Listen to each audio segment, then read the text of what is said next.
معزز ناظرین السلام علیکم۔ کرلوس عثمان کے والوم 141 کے پارٹ 2 میں خوش آمدید۔ ایپیسوڈ کے آغاز میں ہم دیکھتے ہیں کہ یانیس شہر میں وہ نوجوان سردار یعنی کہ سردار جاندار کا بیٹا عثمان صاحب سے کہتا ہے، میرے بابا سردار جاندار کی شہادت کے بعد کوئی ایسا ہے جو مفاہمت کی راہ کا انتخاب کرے گا تو میں اس کے پیچھے کھڑا نہیں ہوں گا۔ جب عثمان صاحب نے دیوان بلایا تو میں نے سوچا کہ یہ جنگ کا دیوان ہوگا، اس لیے میں فوج ہاتھ لے کر آیا ہوں۔ پھر اپنی تلوار بے میان کرتے ہوئے کہتا ہے، میں عثمان صاحب کے پیچھے کھڑا ہوں گا۔ اس پر عثمان صاحب خوش ہوتے ہوئے کہتے ہیں کہ یہ ہوتا ہے اصلی ترک سردار، سلامت رہیں۔ پھر سردار یعقوب پوچھتا ہے، آپ کے پاس کتنے جنگجو ہیں سردار سلیمان؟ آپ کے بابا حساب لگائے بغیر کچھ نہیں کرتے تھے، مگر تم جوش میں آ کر جلد بازی کر رہے ہو۔ تو سردار سلیمان کہتا ہے، موت سے نہ ڈرنے والے ان باتوں کا حساب نہیں رکھتے یعقوب پہ، میرے ساتھ 1000 مسلح جنگجو تیار ہیں الحمدللہ۔ اس پر سردار یعقوب عثمان صاحب سے کہتا ہے، اعلیٰ اعلیٰ، اگر عثمان صاحب 10,000 بھی گھڑ سوار نکالیں تو تم دونوں ایک ساتھ موت کے گھاٹ اتر جاؤ گے۔ یہ بات یاد رکھنا، سلطان کا اصل فرض اپنے لوگوں کی جانوں کی حفاظت کرنا ہے، اور میں تمہیں اس طرح سے اپنے لوگوں کو موت کے گھاٹ اتارنے کی اجازت نہیں دے سکتا۔ ہوش میں آؤ، چونکہ عثمان صاحب اپنی بیعت کروانا چاہتے ہیں، اپنی کمان میں فوج چاہتے ہیں، تو یہ ایسی چیز نہیں ہے جس کا فیصلہ اتنی جلدی ہو سکے۔ ہم کل سرحدی بازار میں اس پر دیوان منعقد کریں گے، ہر کوئی اس پر غور و فکر کرے گا اور پھر ہر کوئی اپنا فیصلہ سنائے گا۔ یہ سن کر عثمان صاحب کہتے ہیں، آپ نے ٹھیک کہا یعقوب صاحب، لیکن دیوان سرحدی بازار میں نہیں ہوگا، یہ کسی ایسی خفیہ جگہ پر ہوگا جو میں بتاؤں گا تاکہ کافر یا ہم میں سے کوئی سازش نہ کر سکے۔ یہ سن کر سردار یعقوب کہتا ہے، اب کوئی سازش نہیں عثمان صاحب، اب جو کچھ ہوگا آمنے سامنے ہوگا، دانت کے بدلے دانت اور خون کے بدلے خون۔ جنگل میں محمد اور ارحان جیسے ہی ایک دوسرے پر کے قریب پہنچتے ہیں تو وہاں پہنچنے والا علاؤدین کہتا ہے، رک جاؤ۔ پھر گھوڑوں سے اتر کر علاؤدین اور فاطمہ ارحان کو جبکہ گونجا محمد کو پیچھے کرنے کی کوشش کرتے ہیں، مگر دونوں کافی دیر تک ایک دوسرے کو دھمکاتے رہتے ہیں۔ پھر ہولوفیرا کہتی ہے، بس بہت ہو گیا، آپ دونوں نے جو کر لیا کافی ہے۔ اسی لمحے کالا جلاسون کلہاڑا پھینک کر ایک سپاہی کو مار دیتا ہے۔ یہ دیکھتے ساتھ ہی سب ایک دم سے تلواریں بے میان کر لیتے ہیں اور کالا جلاسون سپاہیوں کے ساتھ آگے بڑھتے ہوئے کہتا ہے، عثمان اور یعقوب کے بیٹوں، تم دونوں بہت غصیلے ہو، لیکن حملہ کرنے والا کوئی نہیں ہے۔ انہیں دیکھ کر ارحان کہتا ہے، خواتین کو یہاں سے نکالو۔ یہ سن کر گونچا جانے سے انکار کرتی ہے تو محمد کہتا ہے، کیا تم دیکھ نہیں پا رہی کہ ان کی تعداد بہت زیادہ ہے؟ تم مدد مانگنے جا رہی ہو۔ یہ سنتے ساتھ ہی گونچا، فاطمہ اور ہولوفیرا وہاں سے چل پڑتی ہیں اور ارحان کہتا ہے، آ جاؤ، بھیڑیے کے دانت تمہارا خون چاہتے ہیں۔ اس کے ساتھ ہی دونوں طرف کے سپاہی ایک دوسرے پر چڑھ دوڑتے ہیں۔ وہ شمن ڈھول بجانے لگ جاتا ہے۔ جاتے جاتے خواتین بھی کچھ منگول سپاہیوں کو موت کے گھاٹ اتار دیتی ہیں، پھر گھوڑوں پر سوار ہو کر بھاگنے میں کامیاب ہو جاتی ہیں۔ علاؤدین اور ارحان محمد سپاہیوں کے ساتھ مل کر ڈٹ کر منگولوں کا مقابلہ کرتے ہیں۔ تعداد میں زیادہ ہونے کی وجہ سے منگول سپاہی ان پر حاوی دکھائی دیتے ہیں اور یہ لڑائی کافی دیر تک جاری رہتی ہے۔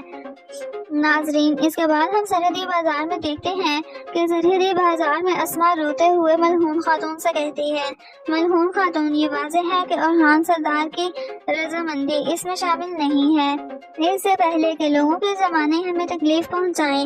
تو ملعون خاتون اس کی بات کاٹتے ہوئے کہتی ہیں، میری بات سنو بیٹی، میں جانتی ہوں کہ تم ایک بہادر لڑکی ہو، لیکن جو آج ہوا وہ دوبارہ نہیں ہوگا، میں اس معاملے کو حل کروں گی۔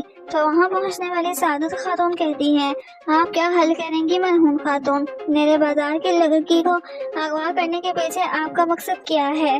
جواب ملعون خاتون کہتی ہیں، سعادت خاتون، کسی لڑکی کو اغوا نہیں کیا گیا، بلا وجہ افواہیں نہ پھیلائیں۔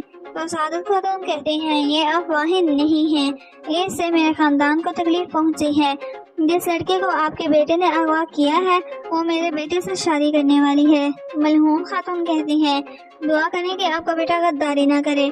تو سعادت خاتون کہتے ہیں غداری وہ ہے جو آپ لوگ کر رہے ہیں، آپ نے جو کیا وہ جنگ ہے، جنگ۔ اس لڑکی اسما کو بھی بیوقوف بنا رہی ہیں، آپ کا لڑکا دوسری لڑکی کو لے کر بھاگ گیا۔ یہ سنتے ساتھ ہی اسما وہاں سے چلی جاتی ہے۔ خاتون کہتی ہیں خاتون سوچ سمجھ کر بولیں۔ ادھر کافی منگول سپاہیوں کو جہنم واصل کرنے کے بعد اورہان کا سامنا کارا جلاسون سے ہوتا ہے۔ دونوں ایک دوسرے پر خطرناک حملے کرتے ہیں تو کارا جلاسون کہتا ہے تم پر اینگری خان کا غضب نازل ہوگا، شیطان آج تمہاری روح نکالے گا۔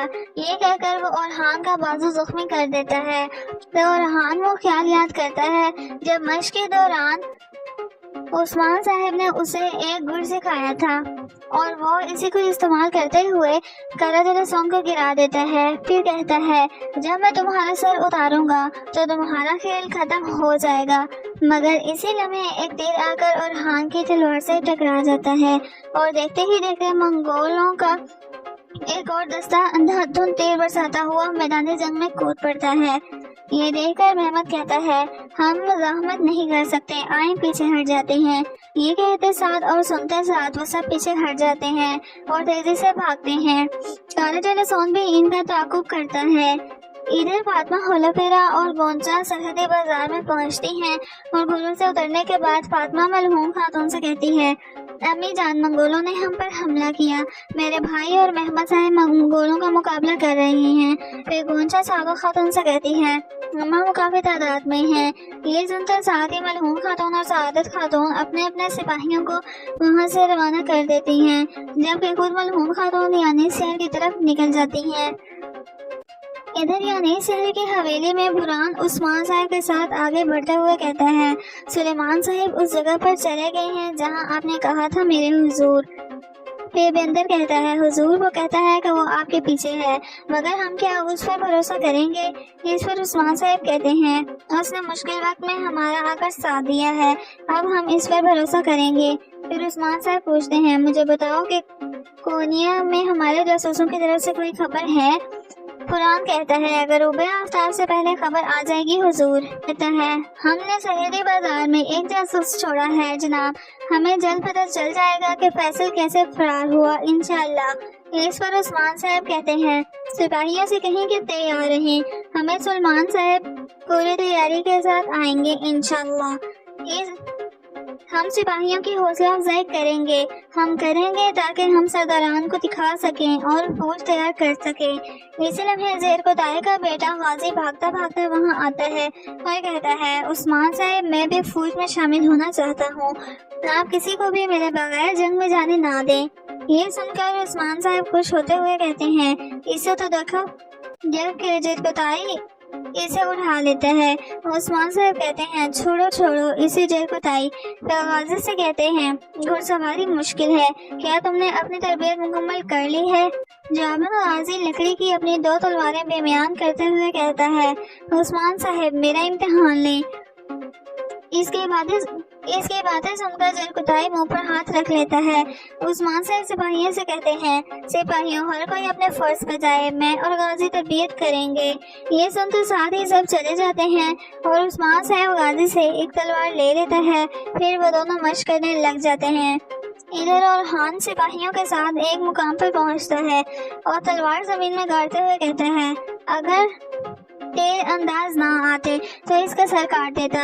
اسی لمحے محمد وہاں پہنچ کر اورہان کو گریبان سے دبوچ لیتا ہے اور کہتا ہے اگر ہولو پھیرا کو اغوا نہ کیا جاتا تو ہم دشمنوں کے شکنجے میں نہ آتے۔ اورہان بھی اس کا گریبان پکڑ لیتا ہے تو علاؤدین انہیں روکتے ہوئے کہتا ہے بھائی محمد صاحب رک جائیں، وہ ہمارے پیچھے ہیں، ہمیں جانا ہوگا۔ اسی لمحے ایک تیر آ کر اورہان کے بالکل قریب سے ہوتا ہوا درخت میں جا لگتا ہے۔ تیر مارنے والا کارا جلاسون بازو پھیلاتے ہوئے کہتا ہے سپاہیوں کے خون کے بدلے میں تمہارا خون بہاؤں گا۔ جابر اورہان کہتا ہے اس وقت تک تو تمہارا خون بھی بہانے کے لیے نہیں بچے گا۔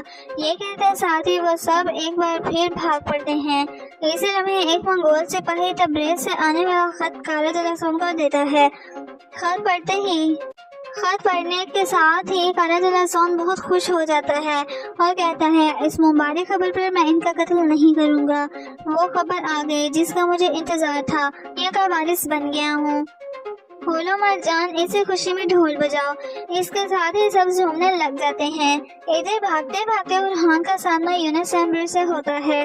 سلام کے بعد اورحان کہتا ہے ہم دوسری بار ملے ہیں۔ اورحان کو زخمی دیکھ کر یونس ایمبر کہتے ہیں آپ واضح طور پر دوبارہ جنگ سے آ رہے ہیں، ہمارے دسترخوان پر آئیں، اپنا زخم دکھائیں۔ جواباً اورحان کہتا ہے زخم ہم نہیں ہے، ہم خوشی سے شامل ہوں گے، مگر اس بار مجھے آپ کا نام جان کر بے حد خوشی ہوگی۔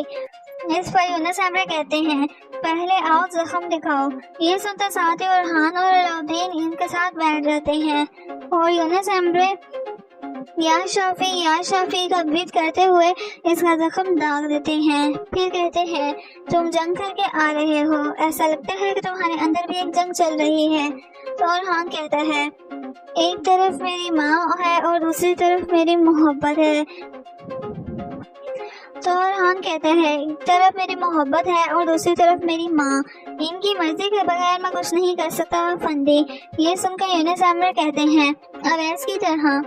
اویس کرمی کے بارے میں کہتے ہیں کہ وہ بھی اسی پریشانی کے شکار تھے۔